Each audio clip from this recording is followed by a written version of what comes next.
Welcome back, y'all, to the Check Swing Podcast with myself. Of course, the brains and brawn of the whole situation, my man, Coach Sanders, who's down in Baltimore, having big fun. Absolutely. Welcome back to the show. We got a lot. We got a lot to talk about. A lot going on in the world of sports. Some stuff that just dropped down. But of course, first we want to apologize for not being on yesterday. Let me adjust my camera a little bit. As Miguel posted, due to circumstances beyond our control, some things happen, but we'll get into that later. But first, let's get into this. We got a lot of sports to talk about, but I like to talk to my people and ask them how they've been before every show. So, Miguel, Sir, how you been? I got a bone to pick Uh-oh. with the city of Baltimore and how they handle snow because this is crap. Talk to me. Talk to us that, I've never lived in Baltimore. So today, it was decided by people that are not in the know or in the know to do random snow removals and randomly stopping traffic for 10, 15 minutes at a time while they put the snow into these trucks. So my normal commute, which is normally 22 minutes, was an hour and 12 minutes. Ooh, wow. Wow. Defeats the purpose of being so close to your place of employment. Yeah, when this happens, it does. So it was just a bit of it was an annoyance. I get that the snow has to be removed, and initially they were preparing for a second storm, but now it looks like by all accounts it's not going to hit us or not be as intense as they initially thought. So it's not Armageddon Part 2. Still annoying nonetheless. Well, I guess that's really a good thing for some of these cities that's really not. Well, I don't know if any city is really handling this snowstorm well. Um, I had a couple of days off of work, and it was great. I Mhm. just say that it was. Well, I guess kind of great. I mean, you snowed in, which is fine. Got to do some shoveling. It comes with the territory, but just having that brain break for a couple unexpected days, even though we were kind of expecting them, it was a good thing. It was a good thing. Which kind of led to yesterday, and I'll talk about briefly what happened to me, but yesterday I get to work and I back in. Like I said, yesterday was my first day back to work um, since the weekend. Back in the parking spot, I get out the car and it sounds like something is still running in my car. Some type of gas or something is still actively functioning in my car. I'm like, Did okay, you have did you have Taco Bell again? did I what? No, no, Sorry. no. Um, but then, long story short, I realized I had a my tire was going flat. I was hearing air. It sounded like something off of TV, just air just shooting out my, just shooting out the tire. Right, it sounded like something like was leaking liquid. But which then turned into like an all day affair, in which I didn't get home until about quarter after 2 in the morning. What? Yeah, yeah. It Bro. was quite the quite the adventure. I tend to find myself in situations where it's like, really, that happened. Case in point, did I ever tell you? And I may have told you. I've told many people. Did I ever tell you about the time my alternator went bad on my way to Atlantic City? Mm-mm.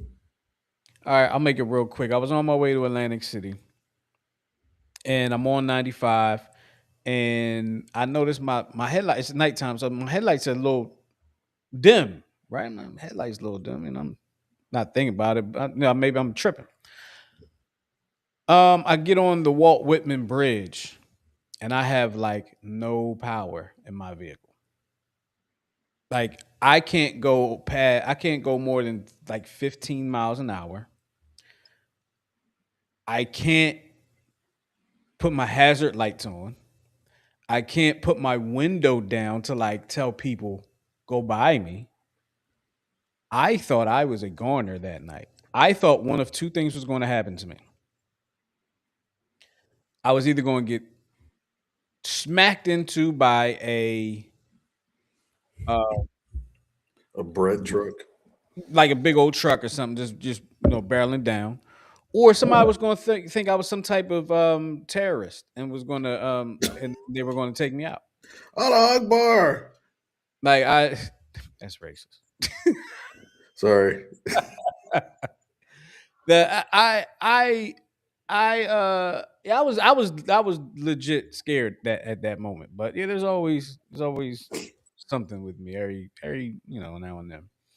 Um, but now that we got that out the way, we got the particulars out the way. Of course, hit us up in the chat if there's anything that you want to if you want to comment on anything that we are saying today, and we could display your chat um on the screen. But the Super Bowl 60 is set.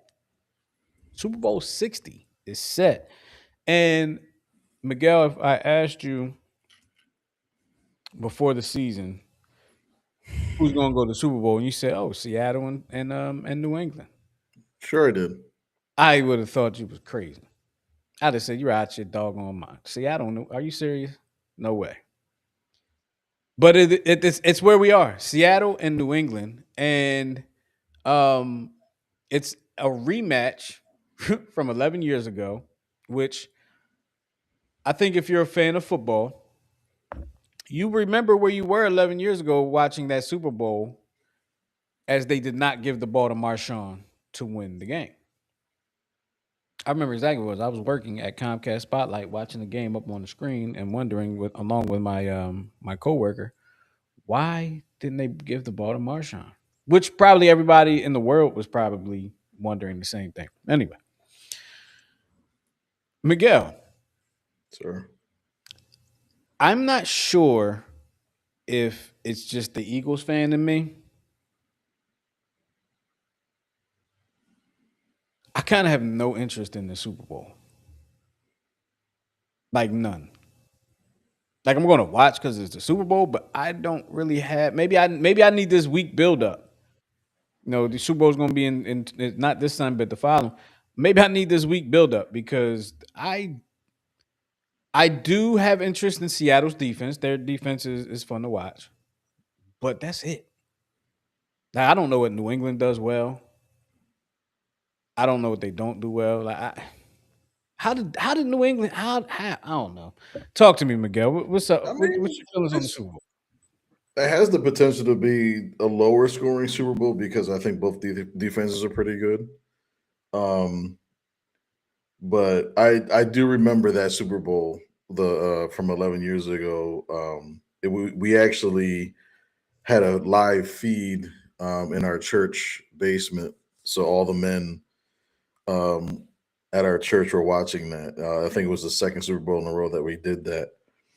And I just remember it was the first time I was ever mad at the end of a game because it was a stupid call. It was It had, stupid. had nothing to do with you as being your team, right? It wasn't even my team. It was the dumbest play I've ever seen on that high level platform. You big dummy. Right. That's for Pete Carroll and the Seattle Seahawks 11 It's years like ago. he literally outcoached himself. He outsmarted himself on the biggest play in the biggest moment. It erased that great catch that happened just the play before That never gets by talked Curse.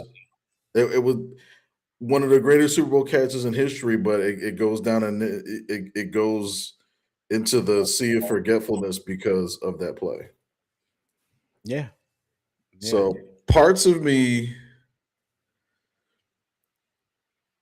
doesn't want to see yet another New England Super Bowl, but then parts of me, I don't know. I've always rooted for the underdogs when it comes to the Super Bowl, except for when the Eagles are the favorites. We weren't favorites last year, were we? I don't think we were ever favorites. Yeah. I don't think we. But I also wondered too. I didn't hear as much last year about people not caring about the Super Bowl than I did maybe a few years before that. But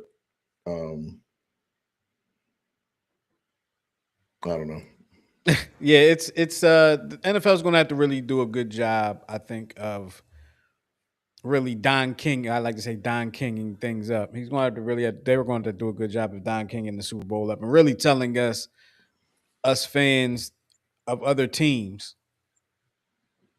why we should be interested in this Super Bowl in particular. It's just I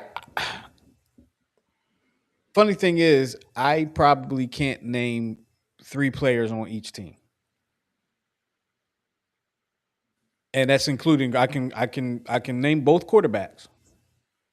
But outside of that, I think Stephon Diggs plays for New England, right?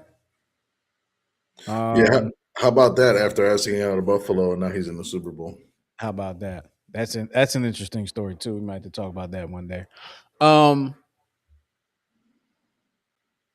real quick mention that because I'm going to talk some Eagles, right? Real quick mention, basketball, real quick. Congratulations to VJ Edgecombe, Philadelphia 76ers rookie. He's been named to the Rising Stars. What they call it? The Rising Stars Challenge now? I don't know. Rising Star. I mean, they do like a whole little tournament now. So shout out to him, man. He's a really it's fun to watch. Just like kind of Tyrese Maxey, he's a fun kid to watch. Actually, the Sixers are on right now, playing against the Sacramento Kings. So you don't have to turn away from us to see that. It's halftime anyway. Um, so check us out during the halftime. So congratulations to him. Let's talk about some stuff that just came down the pike early, maybe about a couple hours ago. If that Eagles have hired a offensive coordinator, and it's not a name that Yay. we're like, yeah, well, I want this guy. I want this guy. I don't think any of us are really thinking about this guy. But the Packers quarterbacks coach Sean Mannion has been hired by the Philadelphia Eagles to run their offense, and uh, I'll just say this, Megan, and Megan, I'm gonna let you talk about Mannion real quick. 2 years of coaching experience. He was just a player 2 years before that, before his coach's experience. So, Miguel, Sean Mannion. I'm not going to ask you whether or not it's a good hire because we're not going to know until the season starts. We're not going to really know until the season's over, but we may know something halfway through the season whether this was a good hire. What are your feelings on the hire?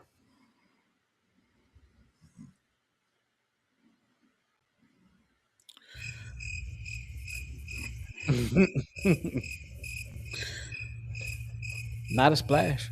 No, it's not. I mean, okay, so he worked with Jordan Love, who had a 66% completion percentage, 23 and 6, touchdowns, interceptions, 3,300 yards passing. Although he didn't seem to really come through in the clutch. We already have that problem. But the Eagles have possibly the most expensive offensive roster in the NFL, and lastly, we were 19th in points per game and 24th in total offense. And I think we led the NFL in 3 and outs. So, I mean, I guess sure, let's go with something new. And I know I saw one comment about, well, they got Andy Reid as a quarterbacks coach from the Green Bay Packers. I'm like, yeah, he had Brett Favre and coming off of a Super Bowl appearance and a Super Bowl win. So there was a little bit more pedigree to go off of versus this guy. So I didn't even think about that. I didn't even put that in there. Andy Reid came to the Eagles from being a quarterbacks coach. He came to be a head coach from a quarterback coach. Well, and that was one of the first times that it was done because I remember back then it was literally you didn't have the slew of coaches that you do now Right. because you pretty much have an offensive defense coordinator, head coach, and maybe like an assistant coach. But now you have a positions coach. You have for every section of the defense, for every segment of the offense, and you have quality control coordinators. It's like you have such a big influx of coaches to run your team on a day-to-day basis. So that was unheard of. But I don't know. Like you said, there's not much to go on. You just have to see what he can bring to the table this year, and hopefully, if he does good, he doesn't bolt and try to get a head coaching job someplace else like next year. Yeah, I'm thinking like You know what the Eagles need to do? They need to stop allowing these interviews because we were going to interview somebody from the Cowboys and they blocked it. blocked it. Yeah. But they got our defensive Defense backs coach to be there. It's like, why are we just willy nilly just letting them interview? It's like, honor your contract. After that, then yeah, go ahead and interview. But Yeah, I mean that's a good statement, by it's a good question. Like what why are you I mean, I guess they don't want to block somebody's opportunity to grow, I guess. I mean, man, I guess if you do that, if you do things like that, that probably gets around the league as I'm just thinking it's not a good look. Like coaches may not want to come to your organization if you're going to block them from progress. other teams do it. Is all I'm saying. Other teams do it. You're absolutely right. I'm wondering if those same teams get the prime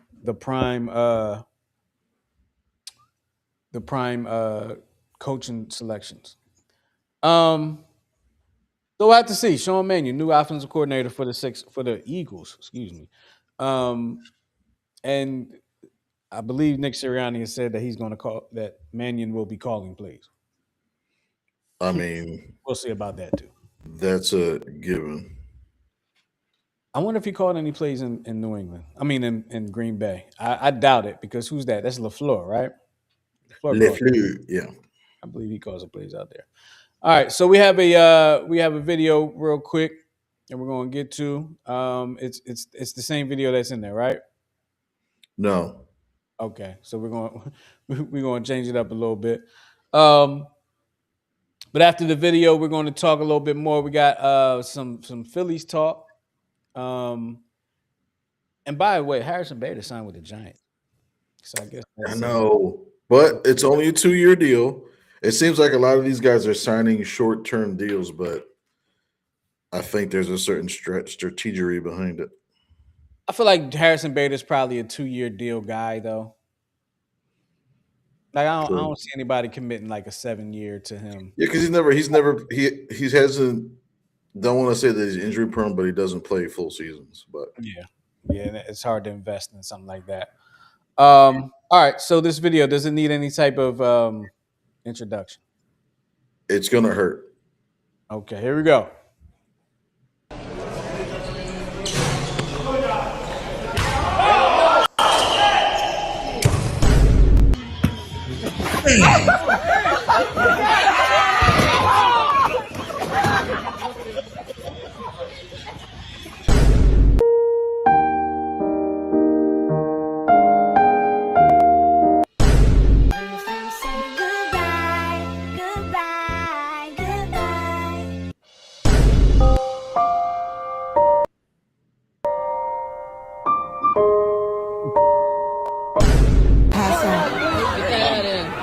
And my head hit the wall.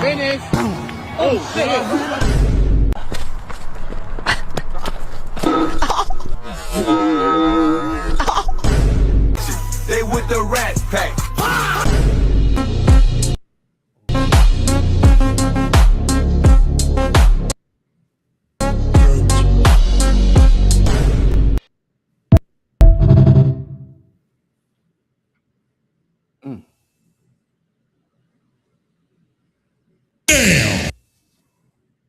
It's a lot of falling, a lot of mishaps there. I feel bad for homie that what's it called? The gender reveal. Completely airmailed it. like terribly, like over the backboard, over the fence, behind the backboard.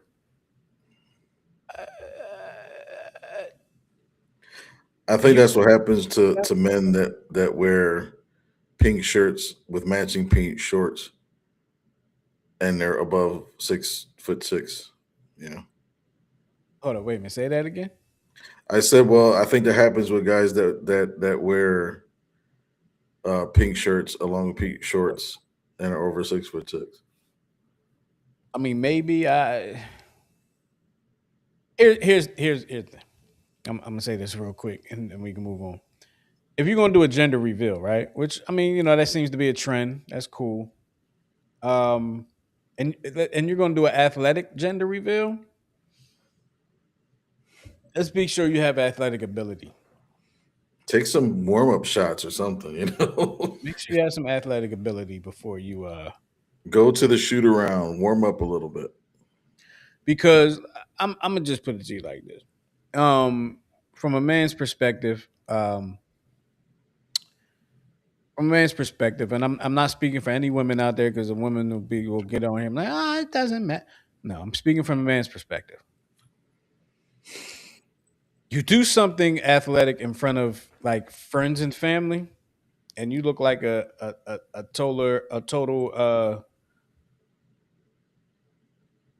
unathletic person. That's embarrassing to the woman. You just embarrassed your lady, fellas, in front of everybody that she invited to find out the gender of her kid that's in her womb. Just so y'all know. Just so y'all know. All right, so real quick, not real quick, but real quick. The Phillies seem to be running it back. Okay. Um, no splashy signings. Like I mentioned earlier, they didn't bring back Harrison Bader. He just signed a 2-year deal with the San Francisco Giants. Miguel, you are the resident baseball guy, right? That's why I mean, we're both baseball coaches, but you're a baseball guy. The Phillies have had pretty much the same roster the last few years. They've been to a World Series, lost to a team that was better than them. And they haven't been back since with this same group of guys that have gotten older. I'm swaying it for you. Is this enough to bring home a title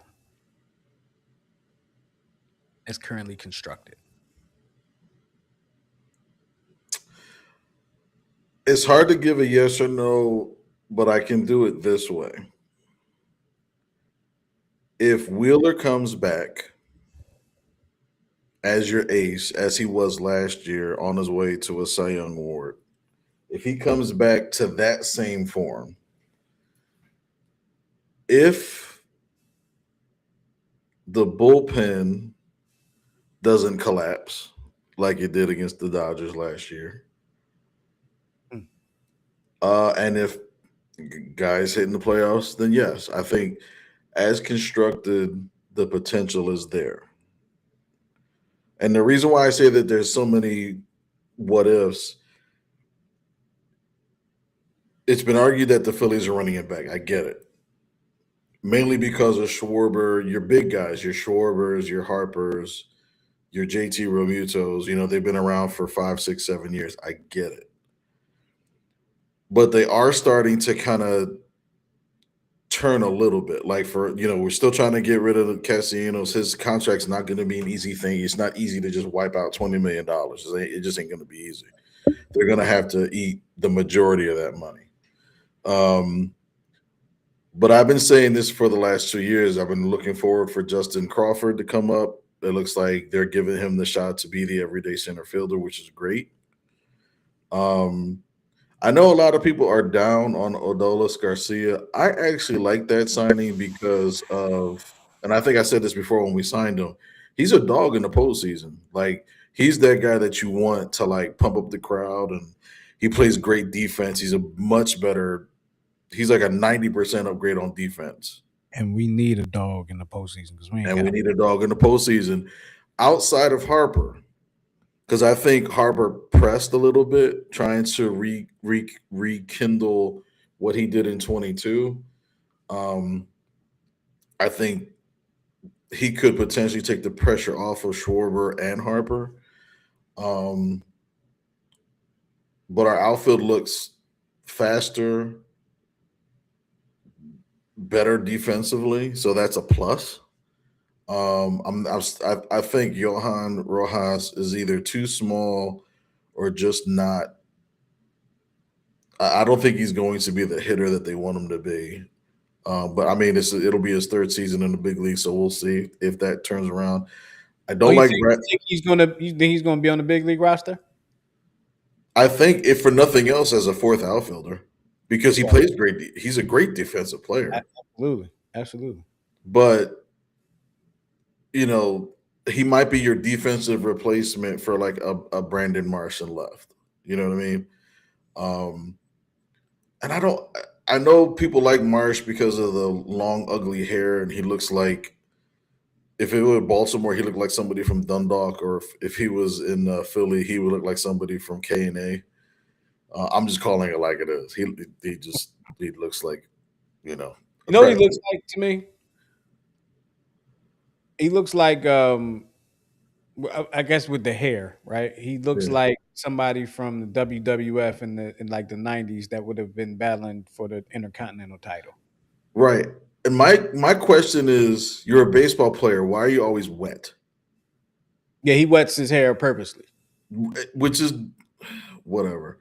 He looks like he's either he's dropping off. He looks like he's dropping off a bedspread on 95, like illegally dumping it, or picking one up. Okay, that's what it looks like to me. But let me say this before you continue. I do want to say this about Brandon Marsh because I kind of like Brandon Marsh most of the time. I feel like this is the season that he's got to prove it. I think this is the season. It's like, okay, are you going to step up and be that player that teams will need you to be, or are you just going to, or is this what you are? Right. What we've seen. I think this is that season for him. Yeah, I agree. I kind of thought it was last year only because they were telling us, oh, he's worked, he's so much better against lefties now, and he was great with against lefties for literally 2 weeks, and then he wasn't. You know what I mean?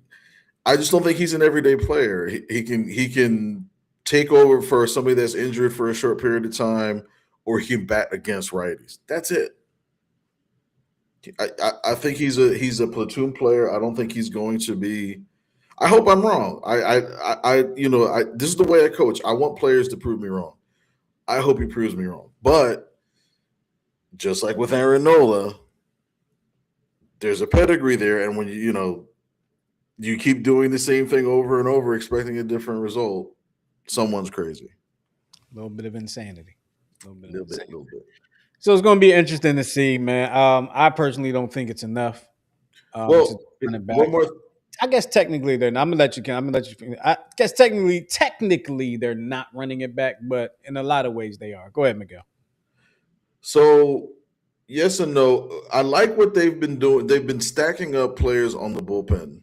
I will say that they have a lot of non-roster invitees. So basically, Major League Baseball players that are like they can't go to the minor leagues, but you figure you give them a shot, at one of the last like 2 or 3 spots on the club. But they got this guy Brad Keller from, I want to say he's from the Cubs, and his ERA was like something like south of 2. And pitching in Chicago is not very easy, so I'm like that on paper is a good signing. Jonathan Bolin from Kansas City, starter, mainly a reliever, can give you 2 or 3, junk innings if need be. They got this guy, Jonathan Hernandez, who was on the Rangers. He was in the World Series a couple years ago as the Rangers closer. until he had an arm injury. So it's like I like what they did with the bullpen, to kind of protect everything on that end. And I think they're going to need it this year, especially if Wheeler's not going to be back until May or June, because he's not going to start the season on the roster because of his injury. Yeah, they've definitely made some, and that's when I was talking about. And I'm glad you mentioned it. That's what I'm talking about. Like they're kind of not running it back because the majority of their changes came in the bullpen. So they're not running it back with the same bullpen. They got Romano out of there, right? Romano's gone, right? That was a disappointing signing. I think there was big expectations for him, and he maybe had one great expectation land. This one's interesting. Donald Trump is reportedly going to meet with sports commissioners about America 250 plans. As you know, this is the 250th anniversary of the United States of America. I'm going to be very careful about what I'm not going to say. But it's the 250th anniversary of America claim. Let me be very careful about what I'm not going to say. If you want to hear what I would like to say, just check out Here's the Thing, and I probably would probably mention it there, but I'm not going to mention it on this show because it's not that type of show. At least not supposed to be. It ends up like that sometimes. Anyway, Miguel, what's this about? I mean, is it gladiator games? Like, what are we doing here? That's what I thought initially. So your president wants to do what's called an unprecedented 4-day athletic event that will feature high school athletes from across the country. It will feature. I did that on purpose. I'm fanning the flames, sir. So of course he focused on making sure it's going to be one young man and one young woman from each state and each territory. But of course, him throwing shade, he promises that there will be no men playing in women's sports. You're not going to see that. You'll see everything but that.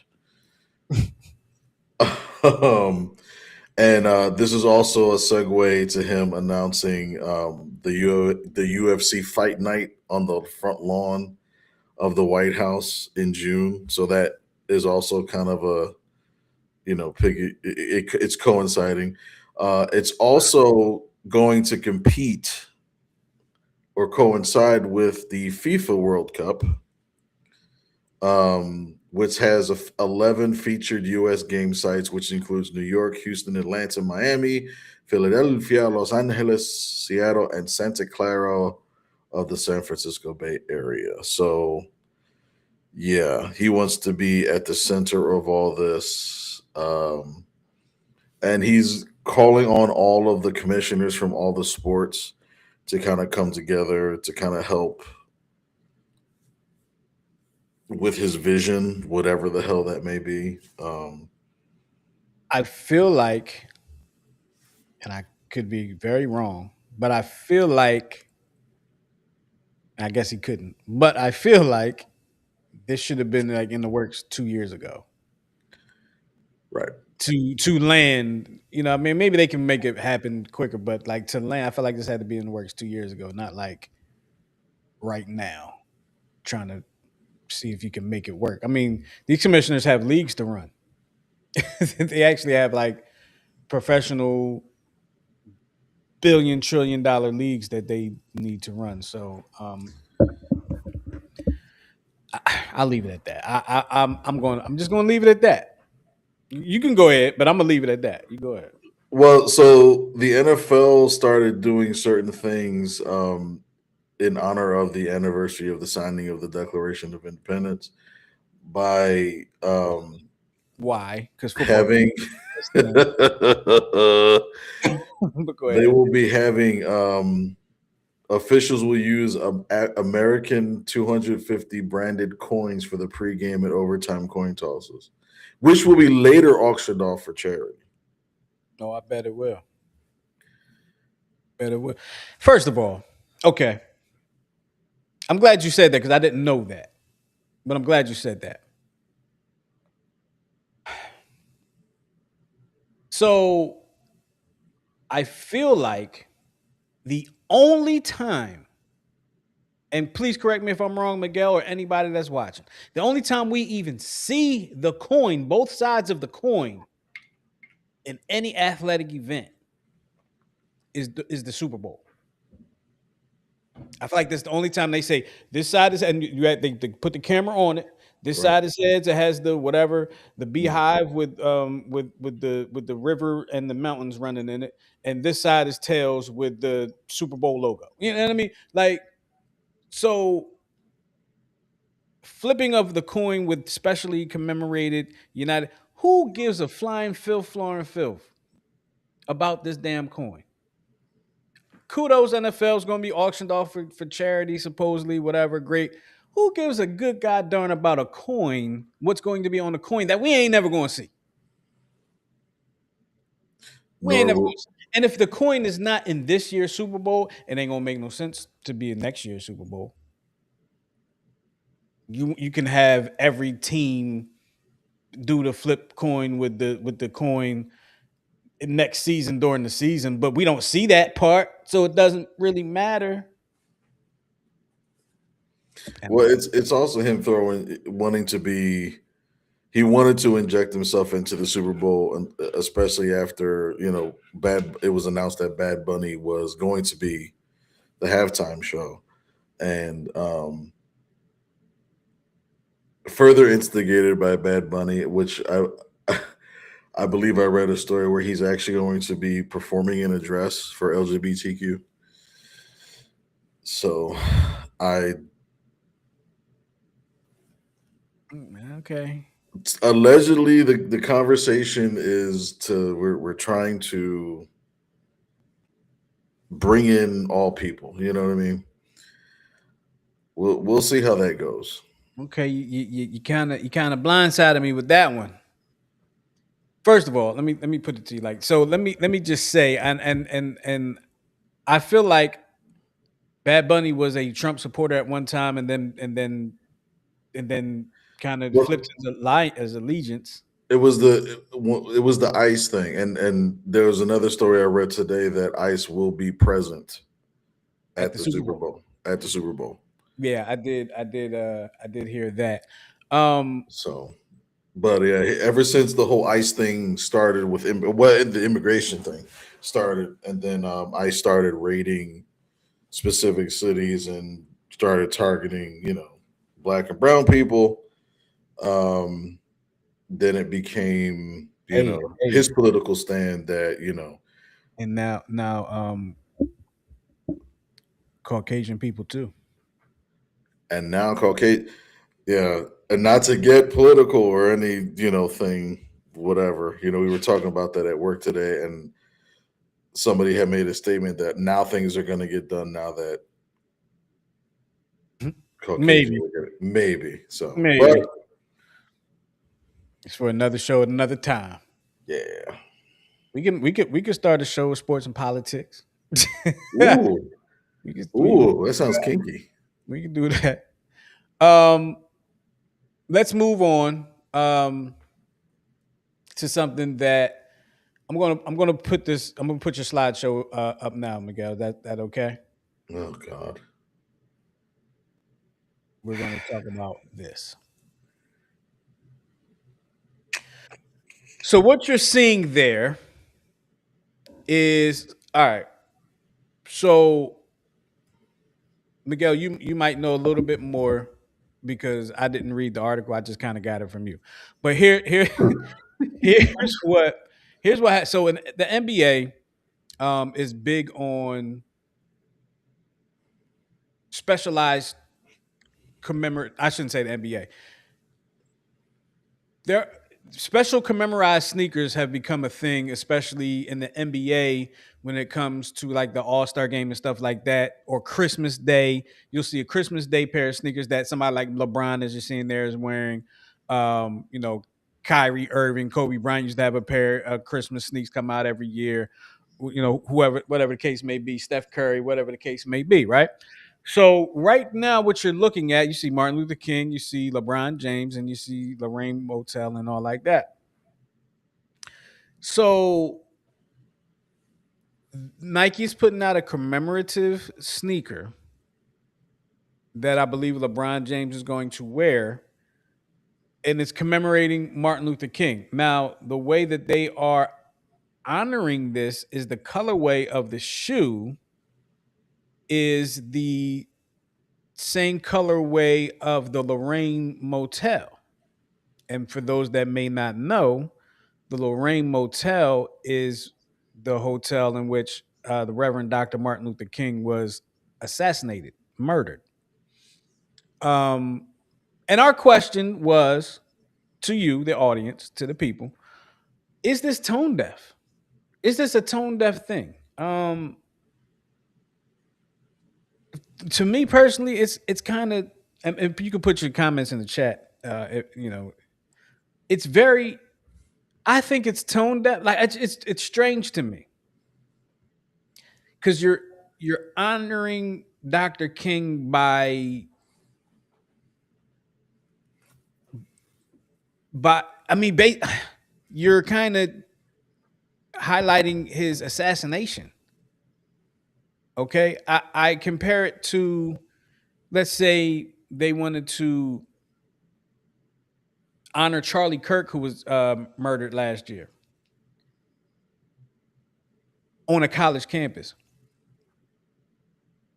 Would you commemorate him by putting something together that is the school colors of the school and where in which he was murdered? Like that's very, I don't know. For me, that doesn't fly for me.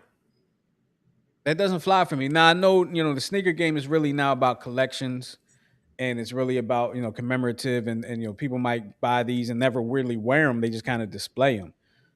So like the story is cool story. But I'm not sure, Miguel. I'm not sure how I feel about this one. I'm gonna let you speak on because I don't want to take all the time up because I will. There's a good shot that Miguel has of the shoe right there. Miguel, what do you think about this?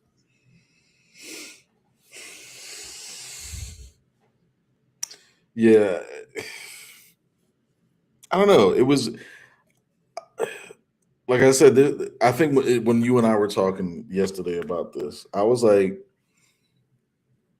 you could have done something else. You could have had a picture of him with the Washington Monument behind him when he was doing his speech, his "I Have a Dream" speech. There's so many other ways to honor the man, but to even go down to the point where you're using the same colors that were used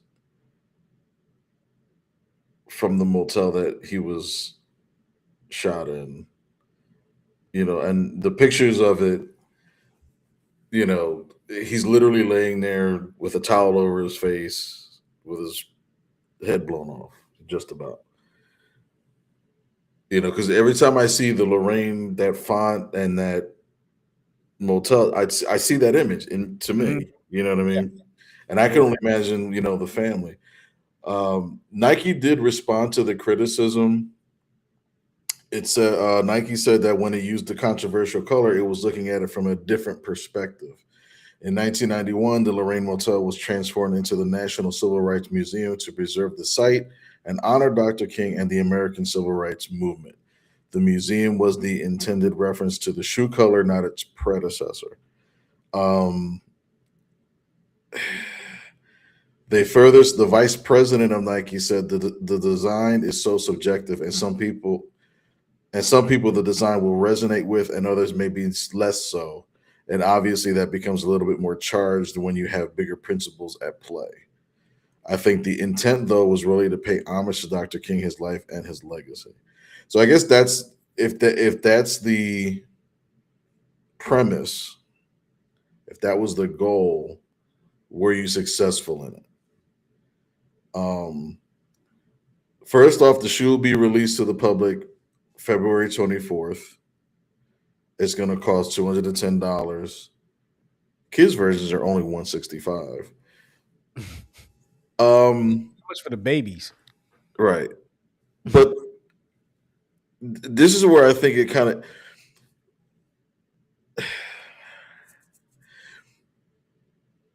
there were 9 games slated to be played on Martin Luther King Day, and the Lakers were not on the schedule to play that day, you know. So at least have the shoe on that day to, represent it, but whatever. Um Good point. I just have this thing about certain it's one like if it's on a shirt, that's one thing, but I don't know. Sneakers are like you said, it's like about collection. And I think because sneakers cost so much, you know, it even sneakers have become politicized, like with the Donald Trump shoe and did you buy your No. No. America shoes? More than $100, let alone $215, whatever these cost. But I think it's sad what happened to the shoe game. it is because it slowly knocked certain people out of the price range, but people are in debt over it. You know what I mean? It's like it's dumb to me. I don't understand it. Nikes aren't even comfortable, but whatever. I agree. Like it's just sad what has happened to it, and it didn't become apparent to me what really happened to the sneaker game until I went to go early and stand in line for a pair of sneakers that I really, really, really, really wanted, and I get there and I'm probably 30th person in line, and come to find out they only had like seven of the sneakers there. Like I can remember, and here I am being that old guy, right? And then we're gonna move. We're gonna move on real quick because we're gonna move on. I can remember. I can remember getting sneakers weeks and weeks and weeks after they were released at a regular shoe store. It's not the case anymore. Like that's not how it happens anymore. The shoe game has changed, and it's a shame. And it kind of it kind of can be a separator now. Like it's one of the new separators of you got a mean shoe game, or you just whatever it is when you don't have a mean shoe game.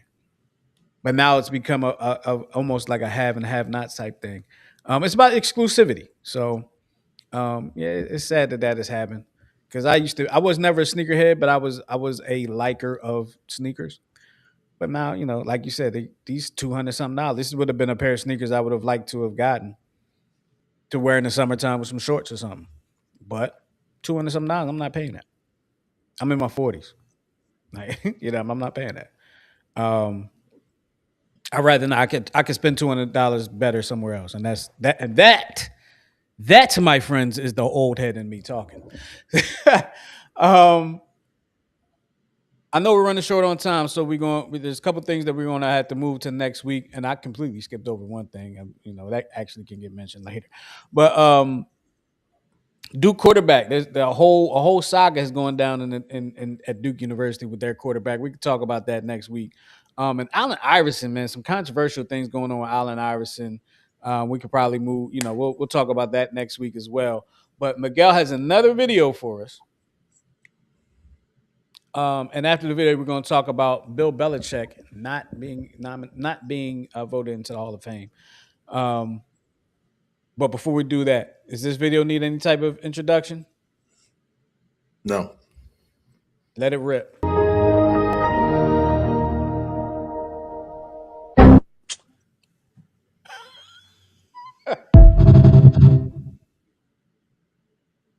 You big dummy.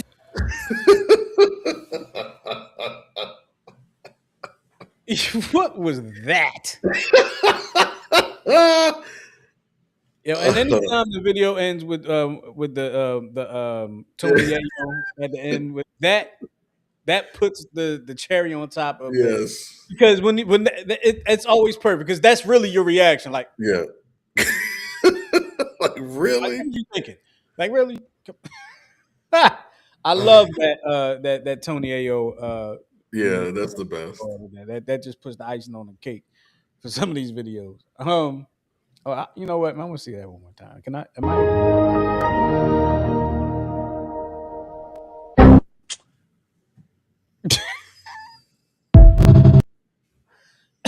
Come on, man! You weren't even close. You weren't even close. Excuse me. You wasn't even close. What is going on? Charge it to his body, not his mind or his heart. I'm gonna charge it. Well, not the heart, but I'm gonna charge it to his mind and his body. Because what the hell was you thinking? And it looked like your body just didn't have it to get up there. But I know what you was thinking. You was thinking highlight. You was thinking because you bounced that. You was thinking highlight. But it looks like you've aged out of the highlight reel. Okay. Just a little bit. You aged Just a out. little bit, a little bit. There comes a time. So okay, real quick. I'm real quick. There comes a time in every weekend warrior's life where every athlete's life really, but especially the weekend warrior. There comes a time where okay, you are in the game and you're figuring it out. You're in the prime of your career and everything looks good, and then you kind of get a little on the downslide, okay? And then there's right after the downslide is the point where we realize, as Danny Glover would say, I'm too old for this stuff. Hmm. Okay. He is right at the edge of the downslide, but just before he hit the I'm too old for this part. That's where he is on the slope scale. I just made that up just now so y'all can criticize it how y'all want. Well um, done, sir. Bill Belichick. Bill Mm. not voted, not a first time ballot Hall of Famer, which I feel like we all kind of just assumed he would be a first ballot Hall of Famer. Um, but he needed 40 out of 50 votes and he fell short of that. Miguel, your thoughts on Bill Belichick not being inducted into Hall of Fame on this ballot? I say good. Okay. And why do you say that? He's a cheater. Okay. All right, so I'm being melodramatic.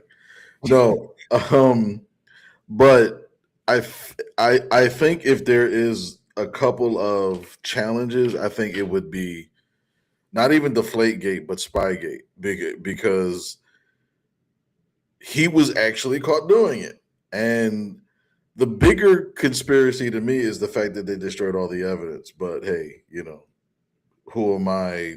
I'm not the man on the grassy knoll, right? But I just think that moment, because I mean it cost him the highest fine in the history of sports. He got fined $500,000. His organization lost 2 draft picks. The team was fined a couple $1,000,000. So it was a really, really big deal. And granted, yeah, he won, I think, 3 more Super Bowls after that. 2 more than Chuck Noll from the Steelers, 4 more than the great Tom Landry, even though, hey, he only won 2 Super Bowls. And I know he wore the fedora, but he looked like a penis with a head on. So he's won the most Super Bowls in the history of football. I get it. But just like with every player or every coach, there's always like that one thing, that 1 or 2 things that may hold them back. Billy Martin was one of the greatest in-game managers of all time, and he won 5 World Series as a player, 1 as a manager of the New York Yankees. But some of the things that held him back were his abuse of women, and him always getting fired, and But players, swear by them. But conduct, it plays a factor. But that I think if anything held them back, it was those things, the cheating scandal. I will say the same thing I say for every single Hall of Fame vote that we discuss on this show. Hall of Fame voting should not be in the hands of reporters. It should not be in the hands. I understand that they're covering the game. It should not be in the hands of reporters. Hall of Fame voting should be in the hands of the Hall of Fame. Gotcha. That Should be- makes sense. That makes sense because I don't think it should be.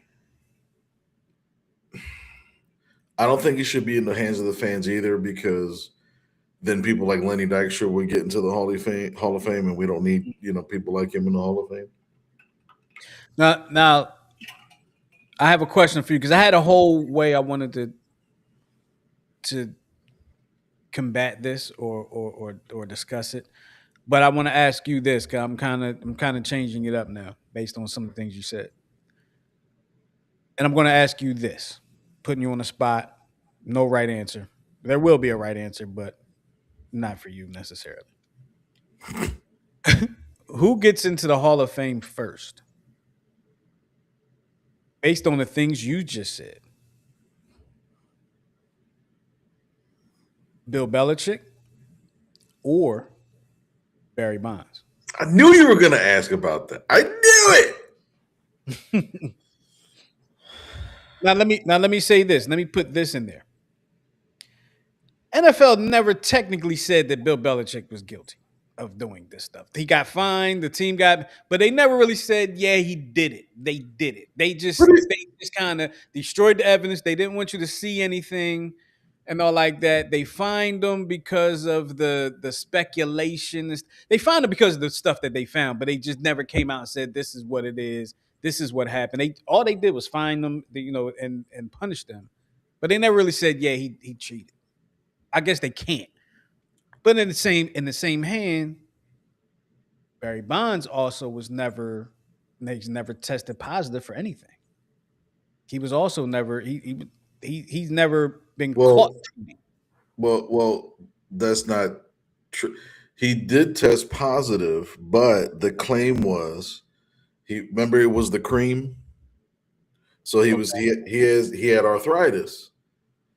And he had arthritis in his elbows. That's why he used the cream on his elbows and biceps and stuff like that. He claims that he was unaware that it had any extra substance or anything like that. But yeah, after that, then there was no other positive tests. So, but yeah, so there was never any official admittance of wrongdoing.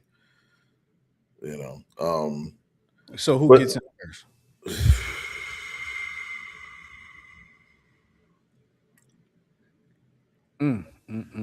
I'll tell you right now, I think Bill Belichick gets in first.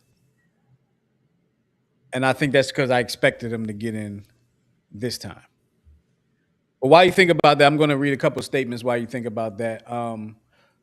Rob Gronkowski, Bill Belichick's one of his former tight ends, he publicly criticized the exclusion of Bill Parcells, saying it was asinine. I didn't even know Gronk knew what that meant. But ask him to spell it. Yeah, so which I'll be honest with you, before right now, that me seeing the word, I wouldn't have been able to spell it. I ain't gonna lie to you. But he said, he says it's asinine that Bill Belichick is not in. Tom Brady, his former quarterback, with which he won 6 Super Bowls with as a head coach, he says he doesn't understand it, and he emphasized that Bill Belichick deserves to be recognized as a first ballot Hall of Famer. So, he said he's going to get into the Hall of Fame. At the end of the day, he's going to get in the Hall of Fame, so he's not worried about that. But he does say that he's saddened that he's not a first ballot Hall of Famer. And you know what, Miguel, there's a lot of weight on that first ballot thing. The thing is, and this is also a reason I say reporters should not be the Hall of Fame voters. Reporters will do stuff like not vote for Ichiro because they don't feel like he should be unanimous. You know what I mean? Like they'll do stuff like that. That's what they did with Derek Jeter. But Derek Jeter was unanimous, right? He was the only unanimous ever, wasn't he? Or was there one No, that did? no, I no, know there was no. one that didn't vote for Ichiro. So was it Ichiro or Jeter that said that in their speech? They actually called out the one writer that one of them said it in their speech. They called them out for, and that one writer who didn't think I should get in, whatever. Yeah, Um, okay, so what? It wasn't Ichiro that was unanimous. Was it Jeter or was it Rivera? Was Rivera the unanimous one? Well, we could look. It doesn't matter. 'Cause I know we running short on time, but excuse me. The weight put on the first, like if you're a Hall of Famer, you're a Hall of Famer. Like why do you say okay, not this time? Not this time. If you're a Hall of Fame worthy, you're Hall of Fame worthy, and it's not going to change because to be Hall of Fame worthy, your career is over. So if I'm not worthy of Hall of Fame on my first ballot, why am I worthy on the second ballot? If I was worthy on the second ballot, then I'm Hall of Fame worthy. right. So the only player that was unanimous was Mariano Rivera. He got 100% of the vote. It was Jeter that called the guy out, I believe. It was Jeter that called the guy out, but it was Jeter and Ichiro that both had the one vote to Yeah. not be known. And then I think Ken Griffey had like 2 votes. So those were the top 4 unanimous. So real quick, Belichick or Bonds, who gets him first? I gave you all that time. Just pick one. Shut up. What I want is Barry Bonds, but I think it's going to be Belichick. I'm in total agreement with you. I want Barry Bonds should have been in, but I think Belichick gets in. But with the Barry Bonds thing, I think it goes back to, and not that this guy's ever going to go to the Hall of Fame because he was just too injury prone, but he was the first to get a coaching job after he admitted to steroid use, and that's Mark McGwire. But it goes back to Mark McGwire's treatment or attitude towards the press. Because remember, Barry Bonds had a chip on his shoulder his entire career. And I think that goes back to your point why writers should not be involved in the voting of players in the Hall of Fame. It's the reason why Dick Allen was never able to live to see him be inducted into the Hall of Fame, because he was held back because of 5 or 6 writers from the 60s that were racist as hell, and they were all pissed off because he got a famous popular white guy traded for being a racist. So yeah, it like that need. I think the Hall of Fame thing needs to be looked at. I mean, yeah, as long as it's not the writers and it's not the fans. right. I believe it should be the Hall of Fame itself, and not even a committee. I mean, the people that are enshrined in the Hall of Fame should have the votes. They actually may be tougher than the writers and the. They might be. They might be tougher. Right. They might. They probably will be because Hall of Fame is earned. Yeah. It's earned, and it's earned on the field, on the court, on the ice, whatever the case may be. I'd agree with that. Absolutely. Miguel has decided that he's going to stump me today. Oh Lord. Okay, so all right. So if you're new to the show, this is what we do at the end of the show. Miguel selects a player from one of the major sports that has some ties to Philadelphia. He gives me the jersey numbers of all the teams he's played for. As you can see, this one has many jersey numbers and some accolades. And this person is a 6-time All-Star and a 3-time Silver Slugger, and has worn 1, 2, 3, 4, 5, 6, 1, 2, 3, 4, 5, 6, 7, 8, 10, 13, 13 different jersey numbers for a bunch of different teams. I'm not even going to guess because we're short on time, but just tell me the teams. The Toronto Blue Jays, the Pittsburgh Pirates. Do me a favor. Tell me the teams in the order that you have up there. If you do that crap. Okay. In order. Because you say, yeah, because, some of these. So all right, so I'm just gonna get. So is the first one like the Orioles or the Astros? Orioles. All right. Baltimore Orioles, Tampa Seattle. Bay Devil Rays, Damn. Okay. Kansas City Royals, Pittsburgh Pirates, Toronto Blue Jays, Atlanta Braves, New York Mets, Philadelphia Phillies. Give me the time frame of this person's career. 2004 to 2018. And he finished with the Phillies. Yes. Are you able to give me the position? Outfield. Wait. Outfield and third base. Outfield and third base.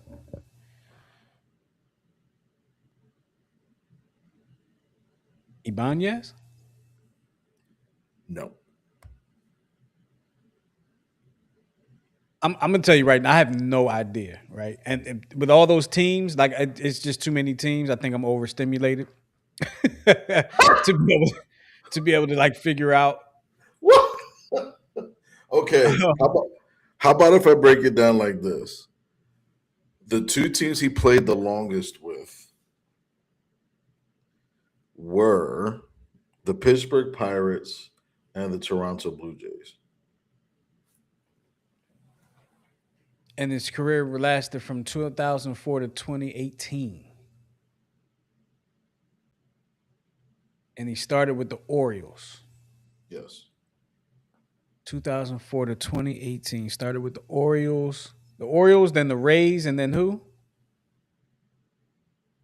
And then Pittsburgh and then Toronto. Orioles, Rays, Pittsburgh, and Toronto. I think what throws it off too is that every team he played for, he had like 2 to 3 different numbers, which is annoying. Yeah, I don't know then why that players do that. damn near impossible for me. And he wore 12 and 19 for the Phillies. 2018 was the. What did he play for the Phillies? Third base or outfield? Yes. Okay. Trying to think. Who do we have? I know it's not I can't even think of the third baseman's name during our I'm just gonna say the process years of the Philadelphia Phillies. Miguel, I can't think of his name, but I know it's not him. Michael Franco, no. Yeah, Franco. Yeah, I know it's not him. But who was before him? Is what I'm trying to think. So when he was with the Phillies, he did not play third base. He was a DH. He's a DH. Damn, how long DH been in the? Oh no! I'm sorry. I apologize. No, you're right. It was the year after he retired that they implemented the DH for the National League. Oh, All right, let me see. You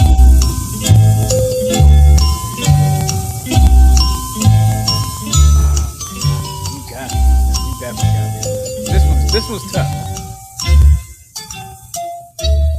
This one's tough.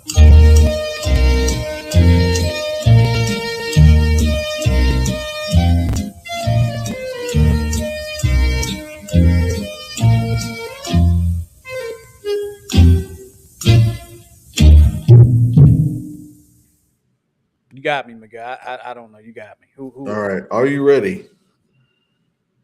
Yeah. He hit possibly one of the most famous postseason home runs in the history of baseball. Now you wanna. Jose Bautista. You know, I wouldn't have guessed that because I forgot he was even with the Phillies. Right. I And forgot he was with the Phillies. I remember the reaction when the Phillies got him. Everybody's like, wasn't he the guy that got knocked out by Odor? Like knocked the fruit out. Yeah, he got knocked out. But he's known for that home run where he stood there and then threw the bat. That was a great home run, though. It was. Grand slam, no less. That was that whole series was a great playoff series against the Rangers. I'm looking at the Blue Jays picture, right, that you have there. Right. And it's obvious to me that he's not looking at the ball, but I'm just looking at him, and I thought he was looking at the ball, and I'm looking at the people in the background, and they're looking in the totally opposite direction, which kind of makes me wonder what he might be looking at, if anything. Might be Might- what? Huh? What that he might be what? I said I'm wondering what he's looking at, if any. He might not even be looking at anything. So when you look at the video, he hits the ball and he stands there and he does this and then he throws the bat like 90 feet and then starts running. Yeah. So that's the part where he's throwing the bat. Yeah. It's one of the dopest bat flips. Yeah, one of the dopest bat flips. I remember. You got me. You got me. I got like what 2-3 in a row, but you got me. You're back on the winning side. Back on the schneid. Congratulations to you. So we got some things that we're going to talk about. Of course, next week we're giving you our Super Bowl prediction. So make sure you stick with us next week. Also, the Sixers are down by 8 right now with 8 minutes left to go in the game. So right after you leave us, you can go over there and check them out, and you tell them that we sent you over there so they can come check us out too. Anyway, any last words, Miguel, before we get out of here? Man, stay warm out there. Check on your people, especially your elders, mothers, fathers. Yeah, just stay safe, stay warm, and see you next week. Absolutely, absolutely. And I second everything you just said there, Miguel. And with all that being said, we're going to get up out of here. We appreciate y'all hanging with us here on the Check Swing Podcast with myself and, of course, the Brains and Brawn situation, my man, Coach Santa, who's down in Baltimore, having big fun. We will talk to you next week, next Wednesday at 8 o'clock, Lord willing, like we're supposed to. All right. We love y'all for loving us. We'll talk to y'all next week. We out of here. Peace.